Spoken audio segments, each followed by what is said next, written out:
સત્યની સાથે જનતાનો અવાજ। નમસ્કાર, આપ જોઈ રહ્યા છો 24 ન્યૂઝ નેટવર્ક। હું છું એન્કર અર્પિતા પટેલ। 24 ન્યૂઝ નેટવર્કમાં આપનું સ્વાગત છે। હવે જોઈએ અગત્યના સમાચાર।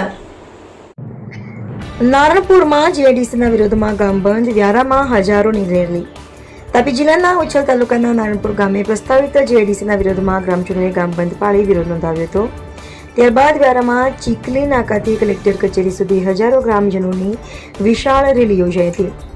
રેલી દરમિયાન પ્રચંડ સૂત્રોચ્ચાર સાથે જીઆઈડીસી પ્રોજેક્ટ રદ કરવાની માંગ કરવામાં આવી હતી અને જિલ્લા કલેક્ટરને આવેદનપત્ર પાઠવાયું હતું।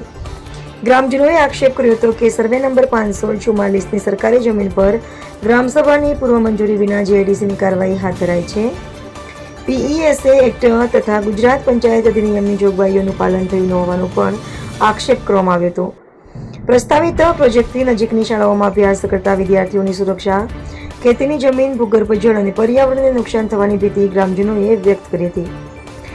જીઆઈડીસી પ્રોજેક્ટ રદ નહીં થાય તો જીપીસીબી, એનજીટી અને ગુજરાત હાઈકોર્ટમાં કાયદાકીય લડત લડવાની તેમજ આગામી સમયમાં આંદોલનને વધુ ઉગ્ર બનાવવાની ગ્રામજનોએ ચીમકી આપી હતી। રિપોર્ટર હાર્દિક જોશી, દક્ષિણ। જે તમને કીધું એ ઉલ્લેખ છેલ્લે પછી પૂછી લેજો। હું પછી એક દો જી। હું કલ્પેશ, ગામ નારણપુર ને હું ખેતી કરું છું।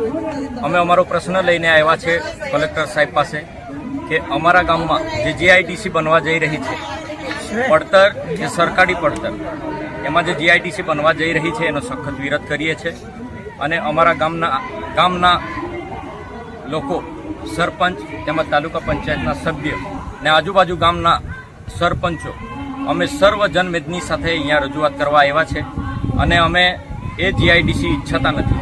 અમે ઉકાઈ વિસ્થાપિતના લોકો છે। અમારી જમીનો ગુમાવીને અમે વિસ્થાપિત થયા। વિસ્થાપિત થઈને અમને મળ્યું છું। સરકાર ફરી પાછી જીઆઈડીસી લઈને આવી, એ બી અમારા વિસ્તારમાં, અને ભવિષ્ય અમારું ઉજ્જવળ થાય એવી સરકાર અમને બાંહેધરી આપે છે, પરંતુ એ જીઆઈડીસી અમે કે અમારા ગામજનો ઈચ્છતા નથી। તો એ જીઆઈડીસી કોના માટે? તો એના વિરોધમાં અમે અહીંયા આવ્યા છે, આવેદનપત્ર સાહેબને આપ્યું છે ને મીડિયા મારફતથી હું સરકારશ્રીને નમ્ર અરજ કે વિનંતી કરું છું કે મારી વાત કે અમારા ગામની વાત હું મારા થકી મારી મીડિયાની ઉપસ્થિતિથી સરકારને દર્શાવવા માગું છું કે જે જીઆઈડીસી બનવા જઈ રહી છે એ રદ કરે। એ જીઆઈડીસી ફક્ત ને ફક્ત ઉદ્યોગકારો માટે બને છે, પરપ્રાંતીય લોકો માટે બને છે।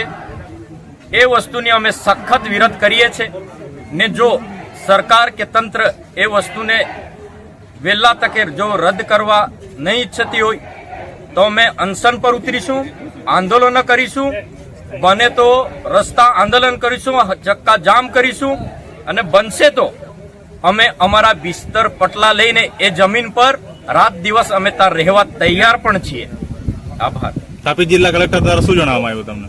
તાપી જિલ્લા કલેક્ટર દ્વારા અમને જણાવવામાં આવ્યું, ગ્રીન જીઆઈડીસીની અમને વાત કરવામાં આવી, પરંતુ અમારા બાજુના મહારાષ્ટ્ર રાજ્યમાં આમાં જતા આવ્યા છે કે ત્યાં પણ ગ્રીન જીઆઈડીસીની વાત કરવામાં આવી હતી અને હવે એ વસ્તુ વધતી ને વધતી જાય છે। એમાં મોટા મોટા ઉદ્યોગો આવી ગયા, કેમિકલ પ્રોજેક્ટો આવી ગયા ને બાજુના ગામોમાં એ ગામોને નોટિસો પણ આપવામાં આવી છે। એ ગામોને વિસ્થાપિત કરવાની નોટિસો આપવામાં આવી છે। એ જ ભીતિ અમારા લોકોમાં બી છે। તો અમે એ વસ્તુ ખરેખર અમારા ગામ, અમારા આજુબાજુના ગામો અને અમારા લોકોથી અમે એ વસ્તુથી નારાજ છીએ। એ અમે જીઆઈડીસી રદ કરવાની માંગ કરીએ છીએ। આભાર।